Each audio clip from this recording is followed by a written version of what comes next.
জানিয়ে দিব আমাদের হাতে থাকা সর্বশেষ বাংলাদেশের সবথেকে ভাইরাল ও গুরুত্বপূর্ণ সংবাদের শিরোনাম। শুরুতেই জানিয়ে দিচ্ছি, হাসিনা ও আওয়ামী লীগের পুনর্বাসনী উদ্দেশ্য অন্তর্ভুক্তিমূলক নির্বাচনের বয়ান ভারতের। গত 3টি নির্বাচন অন্তর্ভুক্তিমূলক না হলেও কথা বলেনি ভারত, বরং অনৈতিকভাবে সমর্থন দিয়েছে। এখন দেশটির বক্তব্য কূটনীতির শিষ্টাচার বর্জিত এবং এর নৈতিক ভিত্তি খুবই দুর্বল। এরপর জানিয়ে দিব নির্বাচনের জন্য আন্দোলনের প্রয়োজন নেই, বৈঠক শেষে নজরুল ইসলাম খানের বক্তব্য। আরো জানিয়ে দিব ঝড়ের উপর ঝড়, একের পর এক বোমা ফাটাচ্ছেন হাসনাত আব্দুল্লাহ। আওয়ামী লীগের মিছিল নিয়ে কড়া বার্তা হাসনাতের।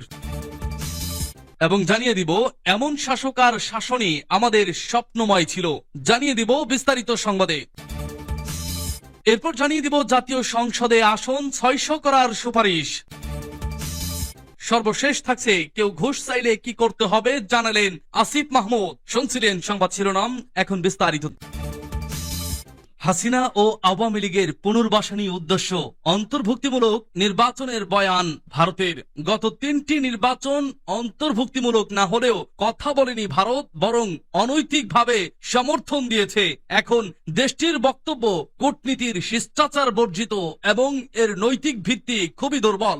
বাংলাদেশে দ্রুত এবং অন্তর্ভুক্তিমূলক নির্বাচনের পক্ষে ভারতের অবস্থান এখন প্রকাশ্য। যদিও আওয়ামী লীগ আমলে অনুষ্ঠিত 3টি নির্বাচন অন্তর্ভুক্তিমূলক না হলেও দেশটি কোনো কথা বলেনি, বরং সমর্থন দিয়েছে, এমন মন্তব্য করেছেন বিশ্লেষকরা। তাদের মতে ভারতের এই মুহূর্তের অবস্থান বাংলাদেশের অভ্যন্তরীণ বিষয়ে অনধিকার চর্চা, যা কূটনীতির শিষ্টাচার বর্জিত এবং এর নৈতিক ভিত্তি খুবই দুর্বল। ফলে ভারত এখন যে বক্তব্য দিচ্ছে তা বাংলাদেশকে চাপে রাখার কৌশল। এর মধ্য দিয়ে সেই দেশে পালিয়ে যাওয়া ক্ষমতাচ্যুত প্রধানমন্ত্রী শেখ হাসিনা এবং তার দল আওয়ামী লীগকে পুনর্বাসন করতে চায়। আর এই কারণেই তাকে ফেরত যাওয়ার আহ্বানে সাড়া দিচ্ছে না, উল্টো আশ্রয় ও প্রশ্রয় দিচ্ছে। সেখানে বসে বাংলাদেশকে অস্থিতিশীল করার অপচেষ্টায় শেখ হাসিনা নানা ধরনের বক্তব্য দিলেও বাধা দেওয়া হচ্ছে না। দাদা মোদী খুব সুন্দরভাবে তাকে লালন করছে। প্রসঙ্গত 2014 সালে 153 আসনে বিনা প্রতিদ্বন্দ্বিতার নির্বাচন, 2018 সালে দিনের ভোট রাতে করা সেই কুখ্যাত হাসিনা এবং 2024 সালে একতরফা বিতর্কিত নির্বাচনের পরও সঙ্গে সঙ্গে অনৈতিকভাবে সমর্থন দিয়েছিল ভারত। তখন তাদের পক্ষ থেকে বারবার বলা হয়েছিল নির্বাচন বাংলাদেশের অভ্যন্তরীণ বিষয় এবং তারা স্থিতিশীল বাংলাদেশ দেখতে চায়। কিন্তু গণ অভ্যুত্থানে ফ্যাসিস্ট আওয়ামী লীগ সরকারের পতনের পরেই যেন তাদেরই সেই আগের বয়ান পুরো পাল্টে যায়। এখন আগ্রহ জানাচ্ছে নির্বাচিত সরকারের সঙ্গে সম্পর্ক উন্নয়নে। হরহামেশাই বলছে বাংলাদেশে গণতান্ত্রিক যাত্রা ও অন্তর্ভুক্তিমূলক নির্বাচনের কথা।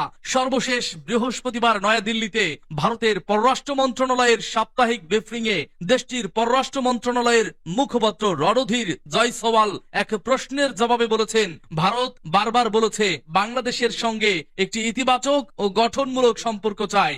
গণতান্ত্রিক ও অন্তর্ভুক্তিমূলক বাংলাদেশ দেখতে ভারত আগ্রহী বলেও মন্তব্য করেন তিনি। এর আগে 7 মার্চ দেশটির জয়সওয়াল বাংলাদেশে দ্রুত নির্বাচন এবং নির্বাচিত সরকারের প্রসঙ্গে তাদের আগ্রহের কথা জানিয়েছিলেন। এর কিছুদিন আগে একই ধরনের অভিমত দিয়েছিলেন দেশটির সেনাবাহিনীর প্রধানও। বৈঠক শেষে নজরুল ইসলাম খানের মন্তব্য, নির্বাচনের জন্য আন্দোলনের প্রয়োজন নেই। বিএনপির স্থায়ী কমিটির সদস্য নজরুল ইসলাম খান বলেছেন, নির্বাচনের দাবিতে আন্দোলনের প্রয়োজন নেই, কারণ এই সরকারকে তো আমরাই সমর্থন দিয়ে বসিয়েছি। শনিবার বিকালে রাজধানীর গুলশানে চেয়ারপারসনের কার্যালয়ে 12 দলীয় জোটের সঙ্গে বিএনপির লিয়াজো কমিটির বৈঠক শেষে সাংবাদিকদের তিনি একথা বলেন। বৈঠকে বিএনপির পক্ষ থেকে নেতৃত্ব দেন দলটির স্থায়ী কমিটির সদস্য নজরুল ইসলাম খান ও সেলিমা রহমান। আরো 12 দলীয় জোটের শরিকদের মধ্যে উপস্থিত ছিলেন জাতীয় পার্টির চেয়ারম্যান মোস্তফা জামান হায়দার, বাংলাদেশ এলডিপির চেয়ারম্যান শাহাদাত হোসেন সেলিম, বাংলাদেশ জাতীয় দলের চেয়ারম্যান সৈয়দ এহসানুল হুদা প্রমুখ। বৈঠকে নির্বাচনের বিষয়ে কি ধরনের সিদ্ধান্ত হয়েছে এমন প্রশ্নে নজরুল ইসলাম খান বলেন, সবেমাত্র আমাদের একটি জোটের সঙ্গে আলোচনা হয়েছে। বাকি জোট ও যুগপথ আন্দোলনের শরিক দলগুলোর সঙ্গে আলোচনা শেষে পরবর্তী সিদ্ধান্ত নেওয়া হবে। নির্বাচনের জন্য আন্দোলন করার প্রয়োজন আছে বলে মনে হয় না, কারণ আমরাই তো সরকারকে সরকারকে সমর্থন দিয়েছি। নজরুল ইসলাম খান বলেন, বহু বছর ধরে জোটবদ্ধভাবে কখনো যুগপৎ কাজ করেছি, ফলে আমরা অনেক ঘনিষ্ঠ। কয়েকদিন আগে প্রধান উপদেষ্টার সঙ্গে বৈঠক করেছি। আমাদের সহযোগী হিসাবে তাদের বৈঠকের বিষয় জানিয়েছি। আগামীতে আমাদের করণীয় কি তা ঠিক করতে এই বৈঠক। আমরা মূলত সরকারের কাছে ডিসেম্বরের মধ্যে নির্বাচনের দাবি জানিয়েছি। নির্বাচনের জন্য যা যা প্রস্তুতি প্রয়োজন তা ইতিমধ্যে সম্পন্ন হয়েছে বলে আমরা মনে করি। আমরা বলেছি, ফ্যাসিবাদের সঙ্গে যারা যারা জড়িত তাদের বিচার করা ও যারা মানবাধিকার লঙ্ঘন করেছে তাদের বিচার সম্পন্ন করার কথা বলেছি। 12 দলীয় জোটের প্রধান ও জাতীয় পার্টির চেয়ারম্যান মোস্তফা জামান হায়দার বলেন, প্রধান উপদেষ্টা আগে যে কথা বলেছেন বিএনপির সঙ্গে বৈঠকে একই কথা বলেছেন যে ডিসেম্বর থেকে জুনের মধ্যে নির্বাচন করার। আমাদের বক্তব্য যে তার বক্তব্যের মধ্যে অটুট রয়েছে, এজন্য তাকে স্বাগত জানাই। কিন্তু আমাদের দাবি হচ্ছে ডিসেম্বরের মধ্যে নির্বাচন সম্পন্ন করা। আমাদের জোর দাবি ডিসেম্বরের মধ্যে নির্বাচন দেওয়া সম্ভব। আওয়ামী লীগের মিছিল নিয়ে কড়া বার্তা হাসনাতের। আওয়ামী লীগকে অবশ্যই নিষিদ্ধ করতে হবে, কিন্তু শুধু নিষিদ্ধের দাবি তোলাটা যথেষ্ট নয়। কেন যথেষ্ট নয় সেই শিক্ষা আমাদের হারে হারে হয়েছে। কিভাবে নির্বাহী আদেশে ছাত্রলীগ নিষিদ্ধ করার পরে শনিবার দুপুরে নিজের ভেরিফাইড আইডিতে এক পোস্টে এসব কথা লেখেন জাতীয় নাগরিক পার্টির দক্ষিণাঞ্চলের মুখ্য সংগঠক হাসনাত আব্দুল্লাহ। ওই পোস্টের শেষে লেখাটি এনসিপির যুগ্ম সদস্য সচিব আরিফ সোহেল থেকে সংগৃহীত উল্লেখ করেন হাসনাত। পাঠকদের জন্য হাসনাতের টাইমলাইনে দেওয়া পোস্টটি হুবহু তুলে ধরা হলো। আমরা দেখেছি ছাত্রলীগ সংগঠন হিসেবে নিষিদ্ধ হলেও তাদের নেতাকর্মীরা উন্মুক্ত ঘোরাফেরা করছেন। আওয়ামী লীগের ঝটিকা মিছিলে অংশ নিচ্ছেন, পুলিশ তো কদাচিৎ দু একটা ধরে, বাকিদের ছাত্র জনতা জীবনের ঝুঁকি নিয়ে ধরিয়ে দিলেও 2-1 দিনেই জামিন হয়ে যায়। অর্থাৎ শুধু নির্বাহী আদেশে নিষিদ্ধ করে একটা সাইন করা কাগজ ধরিয়ে দিলেই মেনে নেওয়া যাবে না, কিংবা এই সাইন করা কাগজটা আদায় করাটাই এখন প্রধান দাবি বানিয়ে ফেলা যাবে না। কারণ দিন শেষে এই কাগজটা যে একটা ইউজলেস তেরা ছাড়া কিছু না, এটা ছাত্রলীগ নিষিদ্ধের পরে প্রমাণ হয়ে গেছে। বরং জুলাই গণহত্যাকারী ছাত্রলীগ সহ আওয়ামী লীগের সব অঙ্গ সংগঠনের নেতাকর্মীদের গ্রেপ্তার ও বিচারের দাবিকে প্রধান দাবি করে তুলতে হবে। আপনাদের কি মনে হয়, বিচার ঠিকঠাক হইলে আওয়ামী লীগ সহ তার অঙ্গ সংগঠন লিগ্যাল থাকতে পারবে? ইম্পসিবল। বরং দ্বিতীয় বিশ্বযুদ্ধের পরে নুরেমবার্গ ট্রায়ালে যেভাবে সংগঠন হিসেবে অপকর্মের দায়ে নাৎসি পার্টি নিষিদ্ধ হয়েছিল, ঠিক সেইভাবে সংগঠন হিসেবে আওয়ামী লীগ সহ সব লীগ নিষিদ্ধ হবে, প্রমাণিত পরীক্ষিত বিচারিক রায়ে। এমন শাসক আর শাসনই আমাদের স্বপ্নময় ছিল। অন্তর্বর্তী সরকারের প্রেস সচিব শফিকুল আলম তার ব্যক্তিগত ভেরিফাইড ফেসবুক অ্যাকাউন্টে একটি স্ট্যাটাস শেয়ার করেছেন, যেখানে একটি ছবি দিয়ে ক্যাপশনে লেখা ছিল, দেখুন তো চেনা যায়। ওনাকে দেখে আমি আকাশ থেকে পড়লাম।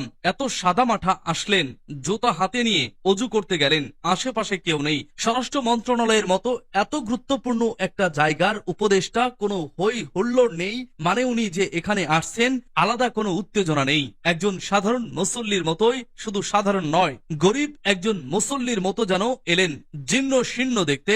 এমন শাসক আর শাসনই আমাদের স্বপ্নই ছিল। জুলাই শহীদদের কারণে এই সৎ মানুষগুলোর দেখা পেলাম, আল্লাহ তাকে রহম করুন। উল্লেখ্য, স্বরাষ্ট্র উপদেষ্টা লেফটেন্যান্ট জেনারেল মোহাম্মদ জাহাঙ্গীর আলম চৌধুরী অবসরপ্রাপ্ত নামাজ পড়তে গিয়েছিলেন মসজিদে। তার বসা অবস্থার একটি ছবি শেয়ার করে স্ট্যাটাস দেন তুহিন মাঝহার নামের একজন ব্যক্তি। জাতীয় সংসদে আসন 600 করার সুপারিশ। নারী বিষয়ক সংস্কার কমিশনের প্রধান শিরিন পারভীন হক বলেছেন, জাতীয় সংসদের আসন সংখ্যা বাড়িয়ে 600 করার সুপারিশ করেছে নারী বিষয়ক সংস্কার কমিশন, যেখানে প্রতিটি নির্বাচনী এলাকায় একটি সাধারণ আসন এবং নারীদের জন্য একটি সংরক্ষিত আসন থাকবে, যেখানে উভয় আসনে সরাসরি ভোটের মাধ্যমে নির্বাচন হবে। আজ শনিবার বিকাল 5:30টায় রাজধানীর বেইলি রোডের ফরেন সার্ভিস একাডেমিতে আয়োজিত প্রেস ব্রিফিং এ এসব কথা বলেন তিনি। প্রধান উপদেষ্টা অধ্যাপক ডক্টর মোহাম্মদ ইউনূসের কাছে নারী বিষয়ক সংস্কার কমিশনে প্রতিবেদন জমা দেওয়ার পর এই প্রেস ব্রিফিং করেন তারা।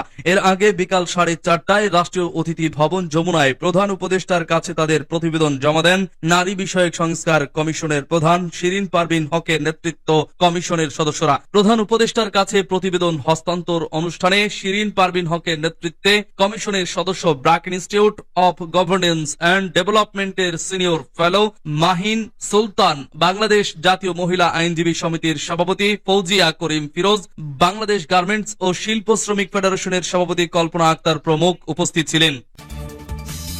কেউ ঘুষ চাইলে কি করতে হবে জানালেন আসিফ মাহমুদ। ঘুষ দাবি বা গ্রহণ, দুর্নীতি, অনিয়ম কিংবা সেবা গ্রহীতাকে হয়রানির অভিযোগ থাকলে তা ইমেইল করার আহ্বান জানিয়েছেন স্থানীয় সরকার, পল্লী উন্নয়ন ও সমবায় এবং যুব ও ক্রীড়া উপদেষ্টা আসিফ মাহমুদ সজীব ভুইয়া।